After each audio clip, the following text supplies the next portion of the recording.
ও গো কাবার মালিক শোনো আর জি আমার, ইমানের পথে দিও শহীদি মরণ।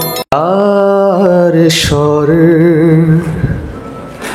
চেহারার রং হরেক রকম, আলাদা গলার স্বর চলনি বলনি পৃথক সবাই, পৃথক বাড়ি ও ঘর। ঠিক কিনা? চেহারার রং হরেক রকম, আলাদা গলার স্বর চলনি বলনি পৃথক সবাই, পৃথক বাড়ি ও ঘর।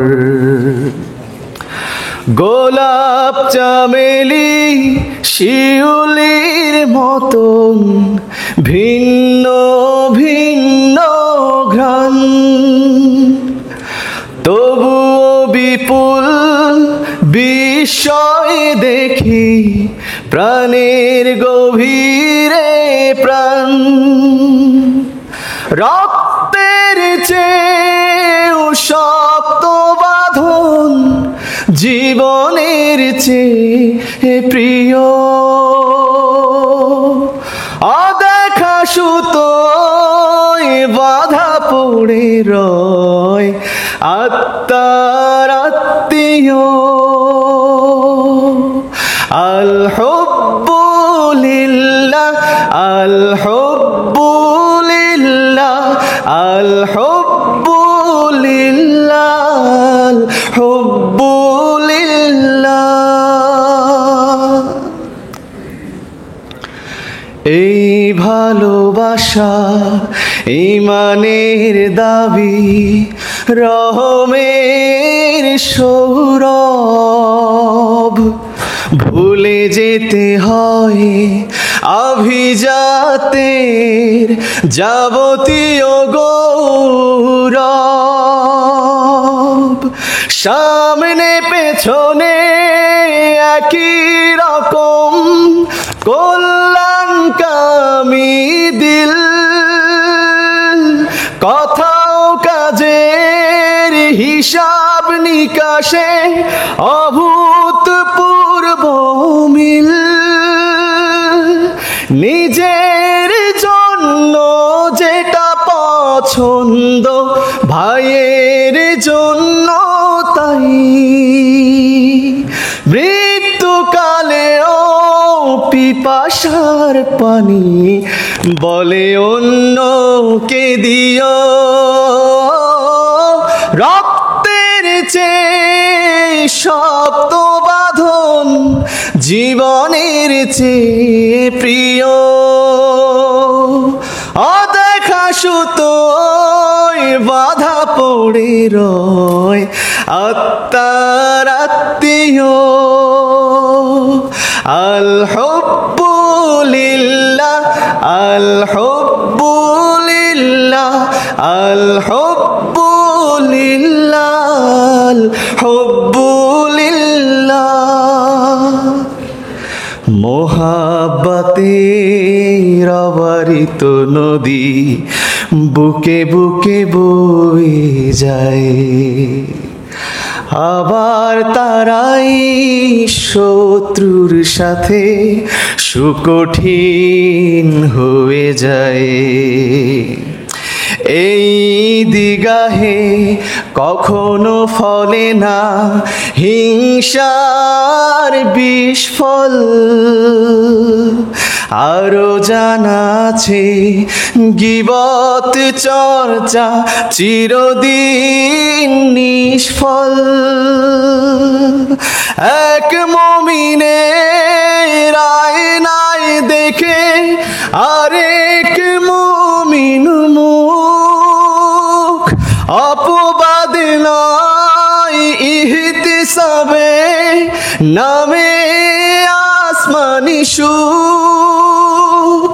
ক্ষোভের আগুন জ্বালার আগেই সকল ছাই,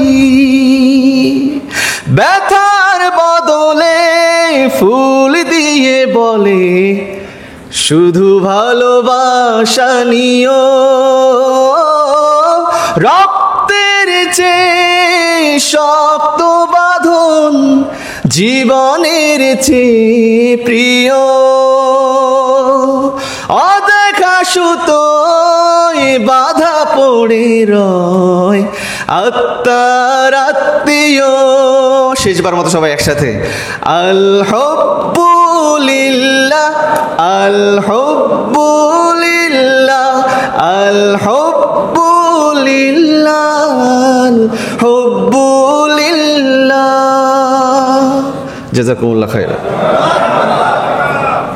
এ পর্যায়ে রয়েছে আলোচনা, আনুগত্য, পরামর্শ ও ইহতিসাব।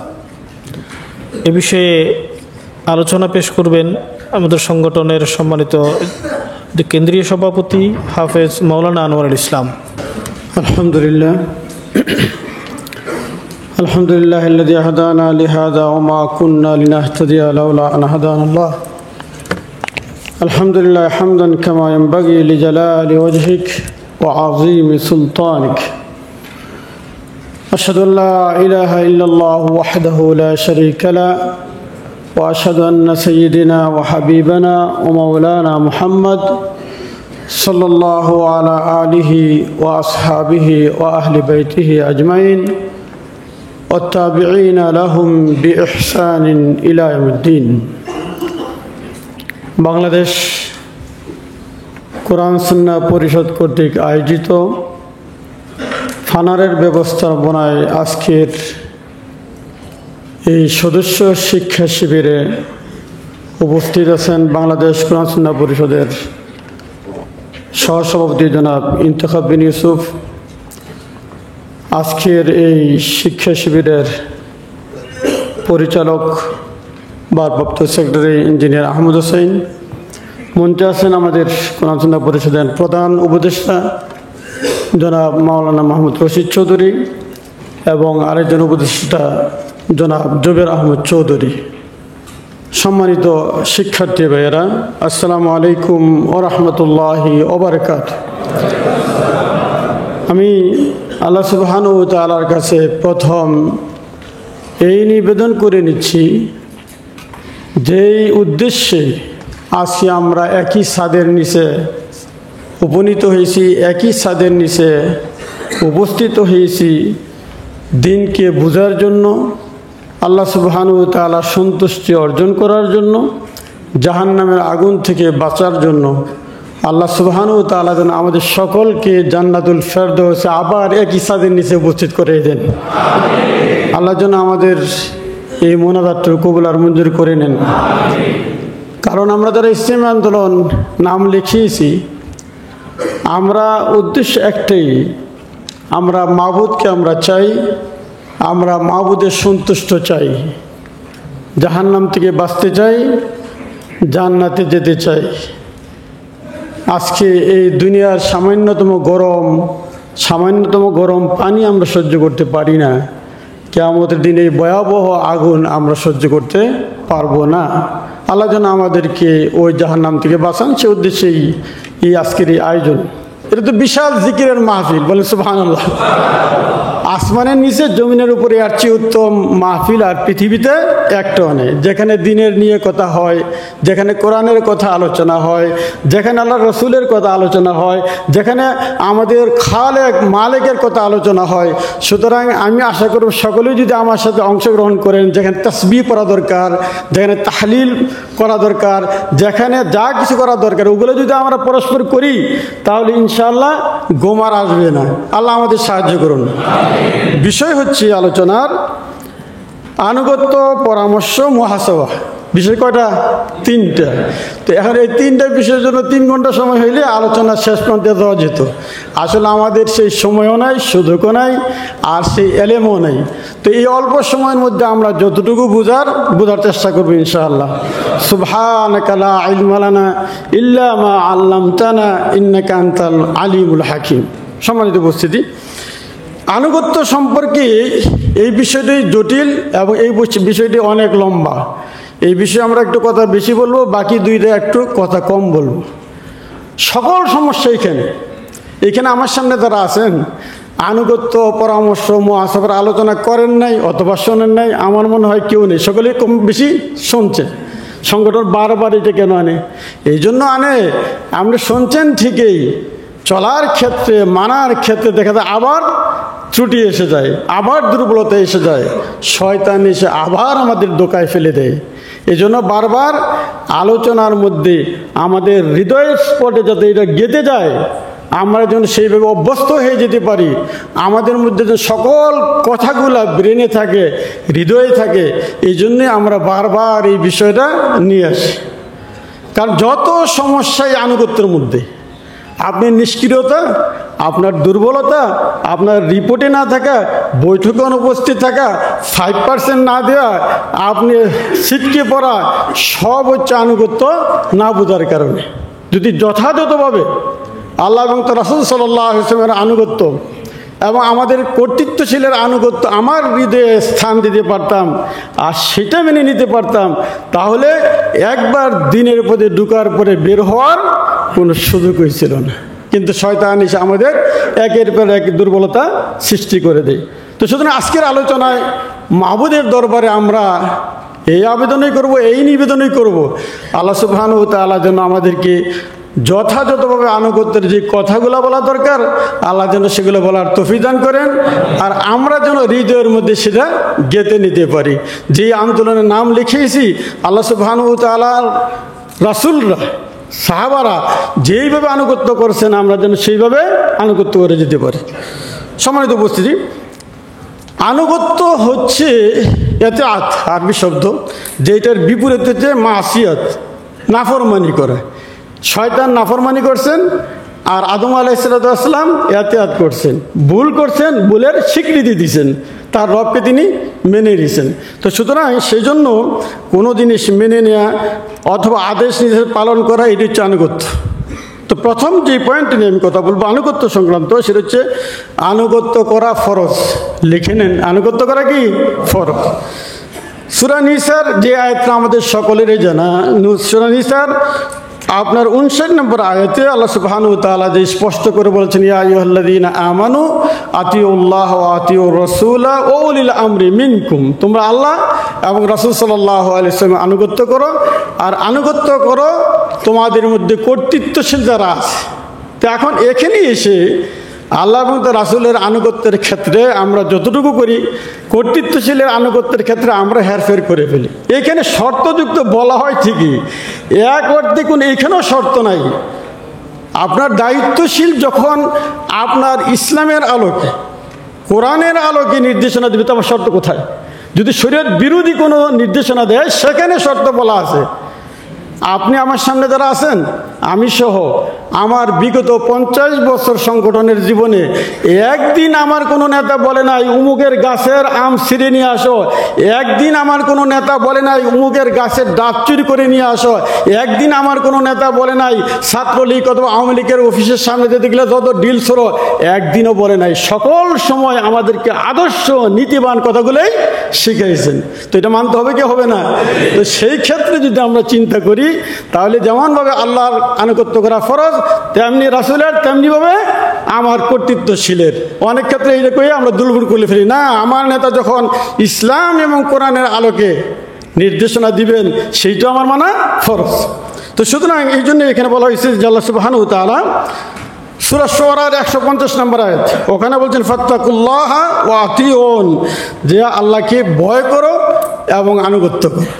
ঠিক অনুরূপভাবে সূরা আল ইমরানের 132 নম্বর আয়াতগুলো শুধু নোট করে নেবেন, এগুলো পরবর্তী সময় কাজে লাগবে। এটা তো শিক্ষা বৈঠক, গরম বক্তৃতার বিষয় না, জায়গা না, এবং আপনার অনেক এটা লিখে দেওয়ার বিষয়, বোঝার বিষয়, চিন্তা করার বিষয়। তো সূরা আল ইমরানের 132 নম্বর আয়াতে আল্লাহ সুবহানাহু ওয়া তাআলা বলছেন, ওয়া আতিউল্লাহ ওয়া আতিউর রাসূলা লাআল্লাকুম তুরহামুন, আল্লাহ এবং তার রাসূলের আনুগত্য করো, তাহলে কি হবে? লাআল্লাকুম তুরহামুন, আশা করা যায় তোমরা রহম প্রাপ্ত হবে। কিন্তু লাআল্লাকুম কেন লাগাইছে? লাআল্লাকুম এই জন্যই লাগাইছে, আপনি যদি যথাযথ আনুগত্য করতে পারেন, তাহলে আপনার প্রতি আল্লাহ সুবহানাহু ওয়া তাআলা রহম করবেন। বলুন সুবহানাল্লাহ। আনুগত্য ইচ্ছা হইলে করলেন, ইচ্ছা হইল না করলেন না, মন চাইলেও করলেন, ভালো লাগলো করলেন, নতুবা করলেন না, তাহলে আপনার প্রতি আল্লাহ রহম করবেন না। তাহলে এখানেই এই জিনিস আল্লাহ সুবহানাহু ওয়া তাআলা বলছেন। 2 নম্বর আনুগত্য সংক্রান্ত যে বিষয় আমি বলবো সেটা হচ্ছে ইমানের অপরিহার্য দাবি। আনুগত্য করা কি ইমানের অপরিহার্য। লিখে নেন, যারা লিখতে পারলেন, কাগজ কলম আনার অর্থ দিয়ে দেয়, যদি আপনি কাগজ আছে কলম আছে নিয়ে বসে রয়েছে, লাভ নেই তো। তো সুতরাং ইমানের অপরিহার্য দাবি হচ্ছে কি আনুগত্য করা। দলিল হচ্ছে, দেখুন আল্লাহ সুবহানাহু ওয়া তাআলা সূরা নূরের 48 নম্বর আয়াতে বলছেন, ওয়াইদা দুউ ইলাল্লাহি ওয়া রাসূলিহি লিয়াহকুমা বাইনাহুম ইযা ফারিকুম মিনহুম মুরিদুন। একটা দল আছে, যখন তাদেরকে আল্লাহ এবং রাসূলের দিকে আহ্বান করা হয়, ইযা ফারিকুম মিনহুম মুরিদুন, তারা সেখান থেকে এতরাদ করে উল্টা দিকে চলে যায়। আল্লাহ তাআলা রাসূল ডাকে, তারা কি করে? শোনে না। ইমানের দাবিটা কি? সূরা নূরের একটু আগে এরপরে বলছেন 51 নম্বর আয়াতে, ইন্নামা কানা কাওলাল মুমিনিনা ইযা দুউ ইলাল্লাহি ওয়া রাসূলিহি লিয়াহকুমা বাইনাহুম আইয়াকুলু সামি'না ওয়া আতা'না। আল্লাহু আকবার। মুমিন তো তারাই, যখন তাদেরকে আহ্বান করা হয় আল্লাহ এবং রাসূলের কথা শোনার জন্য, তারা বলে আইয়াকুলু সামি'না ওয়া আতা'না, শুনলাম আনুগত্য করলাম। বলে সুবহানাল্লাহ। এটা হচ্ছে মোমেন। এই মোমেনের পরিচয় আল্লাহ দিয়েছেন। তাহলে বোঝা গেল যে আপনার আমার ইমানের অপরিহার্য দাবি হচ্ছে আনুগত্য করা। সূরা আহজাবের 36 নম্বর আয়াত, ওখানে বলা হয়েছে, ওমা কানা লিমুমিনিন ওয়ালা মুমিনাতিন ইযা কাদাল্লাহু ওয়া রাসূলুহু আমরান আইয়াকুনা লাহুমুল খিয়ারাতু মিন আমরিহিম ওয়া মান ইয়াসিল্লাহ ওয়া রাসূলাহু ফাকাদ দাল্লা দালালাম মুবিনা। যে এখানে বলা হয়েছে যে কোনো মুমিনের উচিত নয়, মুমিনার যখন আল্লাহ সুবহানাহু ওয়া তাআলা এবং তার রাসূল কোনো ফয়সালা করে দেয়, তার কর্তব্য নয়, উচিত নয়, অনুচিত, সম্ভব নয় সেটাকে খেয়াল করা, সেটাকে অবাধ্য হওয়া। ওয়া মান ইয়াসিল্লাহ ওয়া রাসূলাহু